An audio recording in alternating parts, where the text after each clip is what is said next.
The Football World Cup's the biggest sporting event in the world, and you can keep up with the play with me, Jason Piney, and my good mate and former All White David White on Football Fever. Listen daily throughout the World Cup as we bring you all the action from Qatar. Chody and I love football. We can't wait for the World Cup to get underway. So join us as we live through all the goals, all the drama, all the glory. Download Football Fever from iHeartRadio or wherever you get your podcasts. TVNZ, as I say, set to become the exclusive domestic TV broadcaster for all Black Caps, White Ferns and Super Smash matches for 3 years, starting from next summer, the summer of 2023-24, until the end of the 2025-2026 season. TVNZ will expand its partnership with New Zealand Cricket as part of Spark's decision to exit the sports streaming market. That was announced officially by Spark yesterday morning. It means that more than 100 international and domestic cricket matches per season will be screened live on a combination of TVNZ1 and Duke, with games also to be streamed live on TVNZ+. Black Caps, White Ferns and Super Smash matches this season will continue to be broadcast on Spark Sport, and even when the transfer takes place, Whisper, which is the production company used by Spark Sport, will continue to produce the coverage. The new arrangement will officially start in July of 2023. We're joined now by New Zealand Cricket Chief Executive David White. David, thanks for taking the time. This feels, on the face of things, like a great outcome for New Zealand cricket and a great outcome for New Zealand cricket fans. Is that how you see it? Oh, absolutely. I think getting free-to-air for all our cricket is just an incredible opportunity for the promotion of cricket in New Zealand. It will, mean that youngsters, young boys and girls around New Zealand can watch cricket, and it's just we're just delighted. I'd just like to say, though, Jason, if you don't mind, that we do acknowledge Spark Sport. They came into the market. They showed a lot more cricket than we'd previously showed. They provided competition for the market, and they introduced new technology. So that was terrific, and it's sad they're leaving. But in saying that, this was a great outcome for New Zealand cricket. Do you consider it to be a successful partnership? I think it was successful in the sense that we showed so much more cricket. I think successful definitely for the female game. Super Smash and the White Ferns has been a lot more. I think successful in the sense that we also did it in conjunction with TVNZ. So 60% of the Super Smash games are on free-to-air, and on TV1, the first T20 of every season, every international touring team was shown on TV1. So that was the first time it had been on free-to-air since 1999. So I think that the platform was developing very nicely, and I think it was growing momentum. But unfortunately, it just didn't stack up for them, obviously, and they've made a decision. And now we're in a situation where it's unprecedented, really, that we're going to be on free-to-air all our cricket for 3 years. How much of a boost is that for your overall business, the business of New Zealand cricket? I think if you just take away from the business, I think you look at the promotion of the sport and the access it's going to have to all New Zealanders is massive. But there will be commercial benefits as well. It's certainly, from a commercial point of view, our partners will be delighted that they're going to get a lot more exposure. So that's a positive as well. As I understand it, the commercials or the commercial aspects of this don't change as far as you're concerned, which presumably means Spark will continue to pay the rights fees for the duration of their contract, and the domestic cricket will be free to air. This is an absolute Christmas present for you, isn't it? Yeah, our commercial arrangements don't change. And also the production company stays the same. Whisper have done a terrific job, and we're really pleased about that. So, no, it's a good outcome for New Zealand cricket. If you take away the free-to-air side of it with the previous partnership, do you believe the numbers of Kiwis watching domestic cricket increased or decreased? Well, I think it's difficult to take it in isolation because the deal was always to do it with a free-to-air component as well. So with the free-to-air component of TV1 and Duke, the numbers were very strong. So I don't think it's the right comparison just to do it in isolation. Are you able, though, to compare perhaps with your previous arrangement with Sky Sport? I can't. I'm not prepared to make comparisons with our previous arrangements. I don't think that benefits anyone, really. No, I guess just anecdotally, I mean, this as I said before, is a massive win for cricket fans, for New Zealand cricket, the chance to watch it free to air. But anecdotally, I mean, the stuff that you heard was that there were just fewer people, in particular fewer children, watching cricket on Spark. It just seemed to be the overwhelming anecdotal evidence that we heard. I think that the combination of free to air was very positive, and we, for the first time since 1999, all New Zealanders could watch free to air. So the TV1 and the Duke was made it more accessible for everyone. So if this is obviously a partnership with TVNZ that stretches forward 3 summers. What happens then, David? Because presumably, I know we're talking about this today and it's a long way in the future, but presumably you have to go back to market for the sale of domestic cricket rights at that point. What do you foresee happening at that time? Yeah, it's an interesting question, isn't it? I'd like to think that no, this is not a one-off with TVNZ. I think that they're in the sports rights market as well, and I know that they are very keen to explore the possibility of their involvement in sport. So 3 years is a long way away, Justin, and technology changes. So it's going to be interesting to see what happens in 3 years. But we've got an open mind, and we're really going to make the most of our opportunity with TVNZ as well.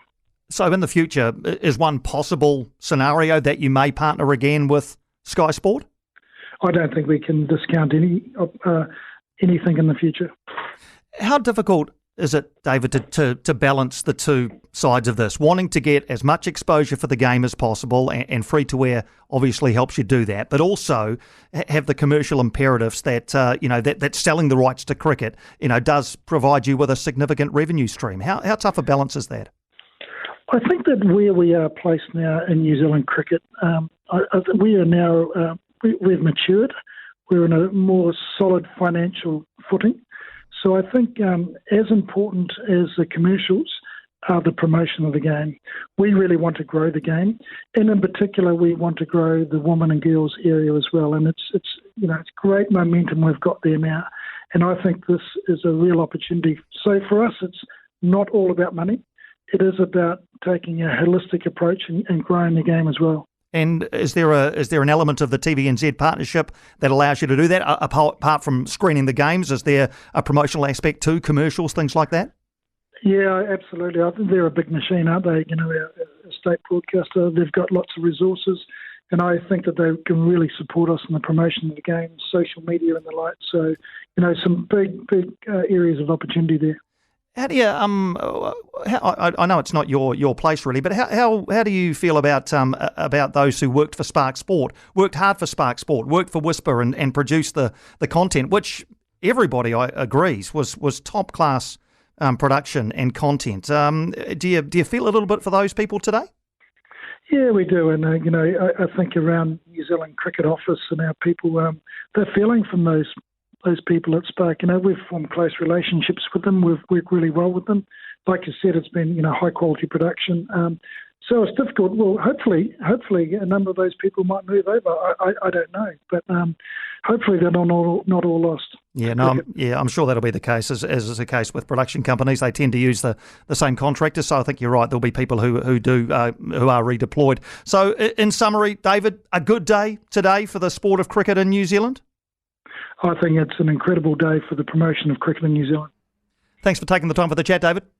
Thank you, Jason. Thank you, David. Cheers to you too. Merry Christmas. That's David White, New Zealand Cricket CEO. Your chance now to react to what you've heard from David White, but also your reaction to this news in general. Lines are open, 0800 80 10 80. Please pick up the phone and let us know your reaction to this. As I said to David White, this is an absolute Christmas present. An unexpected Christmas present probably for New Zealand cricket, because Spark will continue to pay New Zealand cricket the rights fee for the remainder of the 3-year term.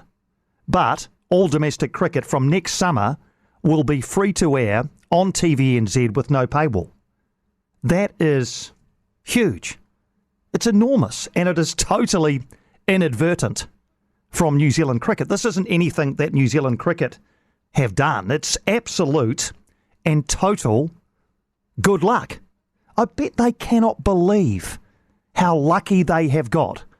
And I bet you anything you like, this news would have been greeted with absolute delight in the corridors of power at New Zealand Cricket. Yes, of course, they would have felt sad and would have felt sympathy for Spark Sport and those very hard-working people who have done all they can to put cricket coverage to air. But domestic games on free-to-air, and New Zealand Cricket still get the millions of dollars from Spark for the sale of those rights. Just a word on those employees, hard-working, talented, good people at Spark who have done all they could to make it work. But this is a tough business. And the numbers clearly just didn't stack up. Speaking of which, we've never actually seen any numbers. The numbers of Spark Sports subscribers have never, to my knowledge anyway, been made public. Never. We've asked a lot. I don't think I've ever seen officially published Spark Sport subscriber numbers. But if I was to hazard a guess, and this is a total guess, I would estimate at best 25 to 30% of the number who subscribe to Sky. Just not sustainable, unfortunately. And something, as I say before, I'm sure New Zealand Cricket were privately not happy with. They wouldn't have been happy with those numbers. Yes, they got more money from Spark than they previously did from Sky. That's why they took the deal. But far fewer people were watching the games. That is just a fact, regardless of how much you try to spin it. Now, we all know that competition is good in any market, for any product. It drives prices down, encourages companies to strive for excellence so that you and I, the consumer, the customer, chooses them over their competitors. And there was always a lot of grizzling about Sky Sport being a monopoly before Spark Sport came along. And Spark Sport has definitely compelled Sky to lift their game, without question. Specifically, they've improved their streaming service, Sky Sport. But I just wonder whether one company having most of the sport is actually a win for us, the consumers, as long as their service is driven by the customer and not by complacency. I still believe that streaming is the future of live sport, but it is a hellishly expensive business. The costs of the rights alone are astronomical. And then you add in the cost of producing the content, and it is a big number. You have to sell a lot of subscriptions to make that money back. And clearly, Spark Sport weren't able to do that. If we look ahead 3 years, who knows? Sky Sport will still be around, and that'll be a very interesting chat after New Zealand Cricket and David White pretty much dumped Sky Sport, a long-time broadcast partner, in a heartbeat when a flash new player came to the market and waved a whole bunch of money at them. If I'm at Sky, I won't have forgotten that when it comes time to negotiate. Now, TVNZ may or may not decide to bid for the rights again, and there may be other players in the market as well. We can't read the future. But for now, we, sports fans, New Zealand Cricket fans, and New Zealand Cricket are the winners here. All cricket on free-to-air TV for 3 years. That is unbelievable in this climate where we pay for all of our sport, all of our entertainment. No other Tier 1 cricket nation has that. No other mainstream sport in New Zealand has that. You cannot buy that sort of exposure. And because of Spark Sport's unfortunate demise, New Zealand Cricket hasn't had to.